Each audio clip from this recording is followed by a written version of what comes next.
बाबा जी की प्यारी साथ संगत जी, आज की जो साखी मैं आपको सुनाने जा रही हूँ, ये साखी एक सच्ची रूहानी साखी है, जिसे सुनकर आपको एहसास हो जाएगा कि जब हम अपने सतगुरु पर विश्वास रखते हैं तो कैसे वो हमारी संभाल करते हैं।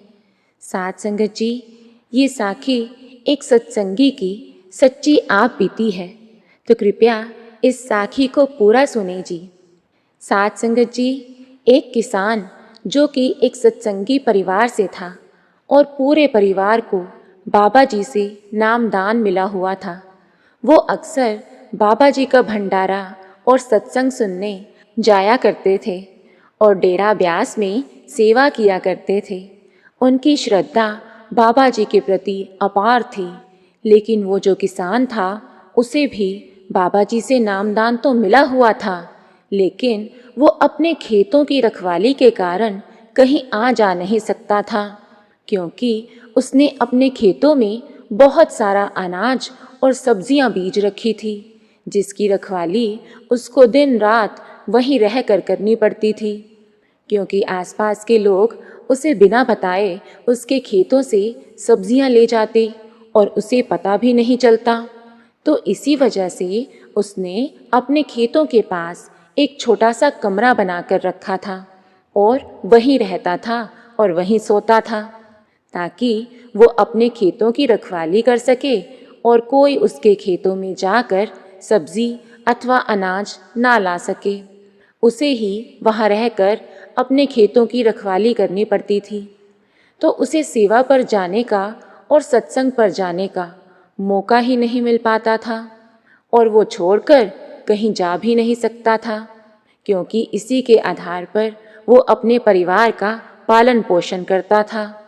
तो एक दिन गुरु घर से सेवा का हुक्म आया, तो उस किसान की पत्नी ने उसे कहा कि आप भी हमारे साथ सेवा पर चलें, लेकिन उसने इनकार कर दिया और कहा, अगर मैं सेवा पर चला गया तो पीछे खेतों की रखवाली कौन करेगा?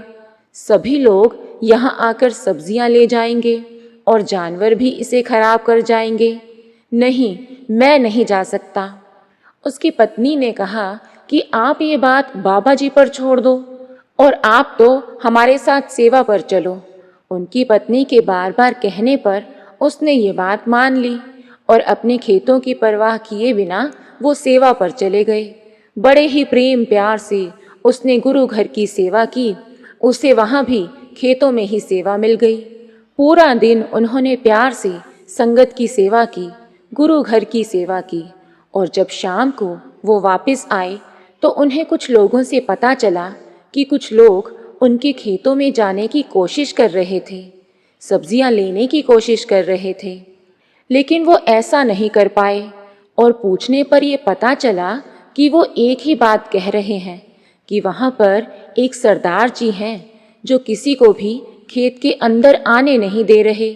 उनके डर की वजह से कोई खेत में जा ही नहीं पाया।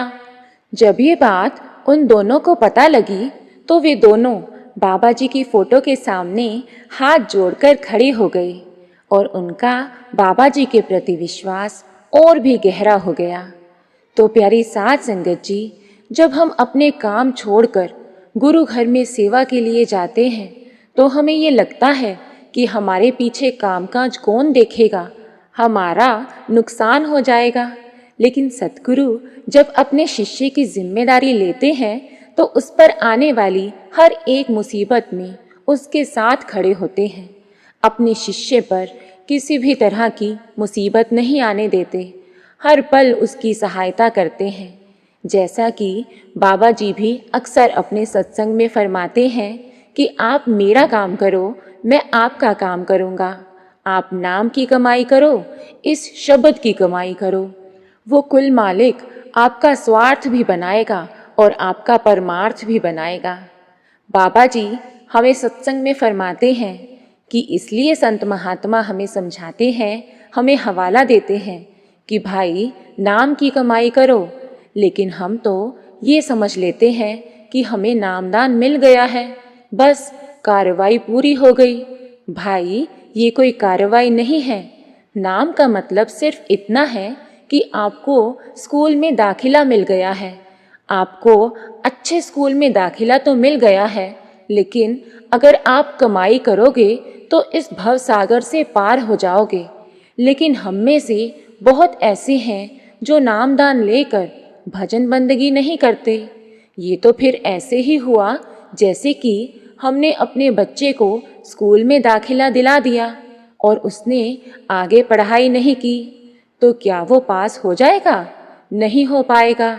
जब तक वो स्कूल नहीं जाएगा, वहाँ जाकर पढ़ाई नहीं करेगा, तब तक वो पास नहीं हो सकता।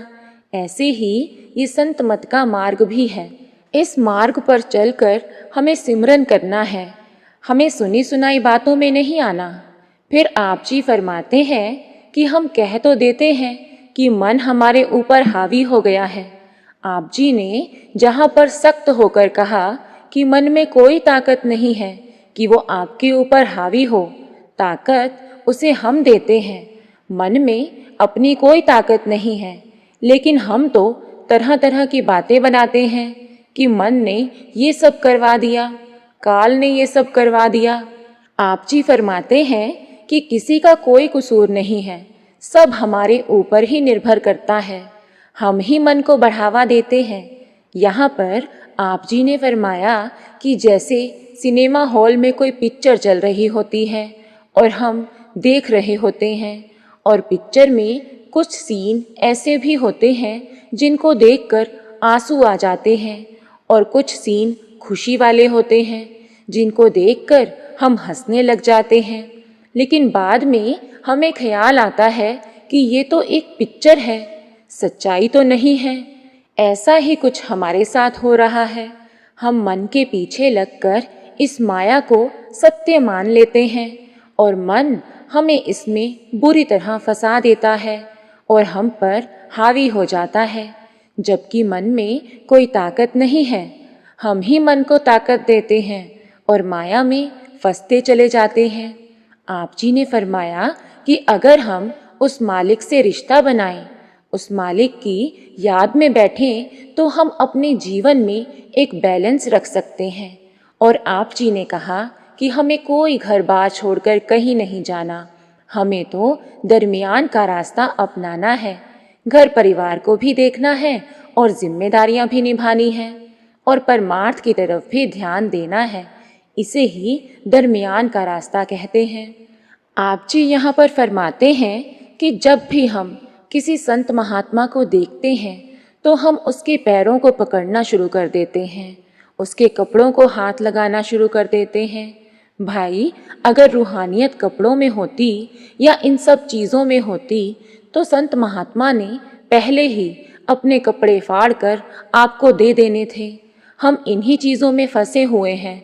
हमें मालिक ने विवेक दिया है। हमें सोचना चाहिए, समझना चाहिए कि क्या करना है। हर एक चीज़ का कोई ना कोई मकसद ज़रूर होता है। मालिक ने हमें ये जीवन दिया है, हमें ये मौका मिला है ताकि उसकी भक्ति की जा सके और इस भवसागर से पार जाया जा सके। लेकिन हमारी हालत तो एक गधे जैसी है। दूसरे का बोझ उठाते उठाते हम गधे बन जाते हैं। और उसके बाद आप जी ने एक उदाहरण देकर समझाया कि एक संत और उसके शिष्य जंगल में जा रहे थे और रात हो गई थी।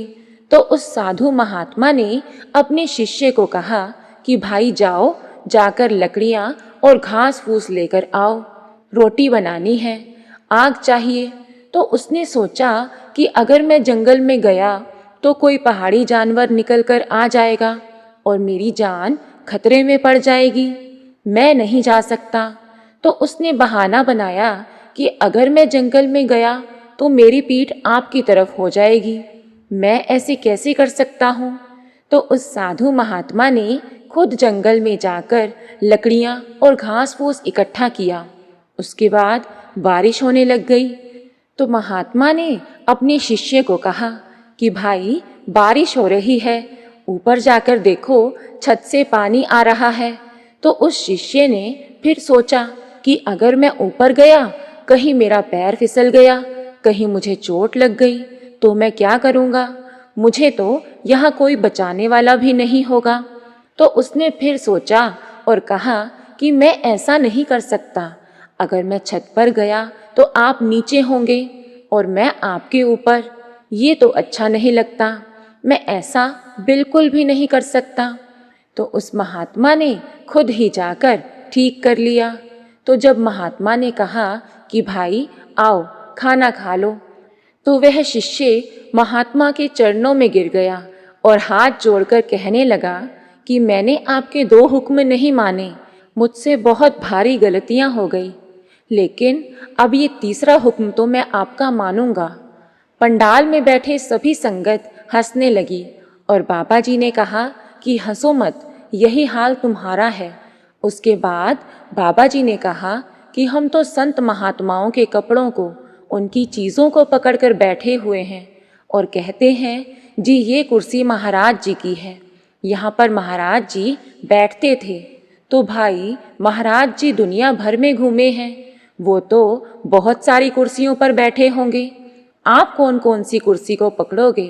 भाई रूहानियत इसमें नहीं है, वो तो हमें इन सब चीज़ों से ऊपर उठाना चाहते थे, लेकिन हम फिर ऐसी चीज़ों में पड़ गए। आप जी ने फरमाया बाहर से आपको कुछ हासिल नहीं होगा, जो भी मिलेगा करनी का मिलेगा और अंदर से मिलेगा। तो प्यारी साध संगत जी, बाबा जी फरमाते हैं कि हमें सब चीज़ों से ऊपर उठकर उस कुल मालिक की भक्ति करनी है और याद रखना है कि उसके घर में केवल नाम की पहचान है, हमारी धन दौलत की नहीं। तो बाबा जी की प्यारी साध संगत जी, अगर आपको इसी तरह की रूहानी साखियाँ सुनना अच्छा लगता है तो कृपया हमारे चैनल को सब्सक्राइब करें जी। राधा स्वामी जी।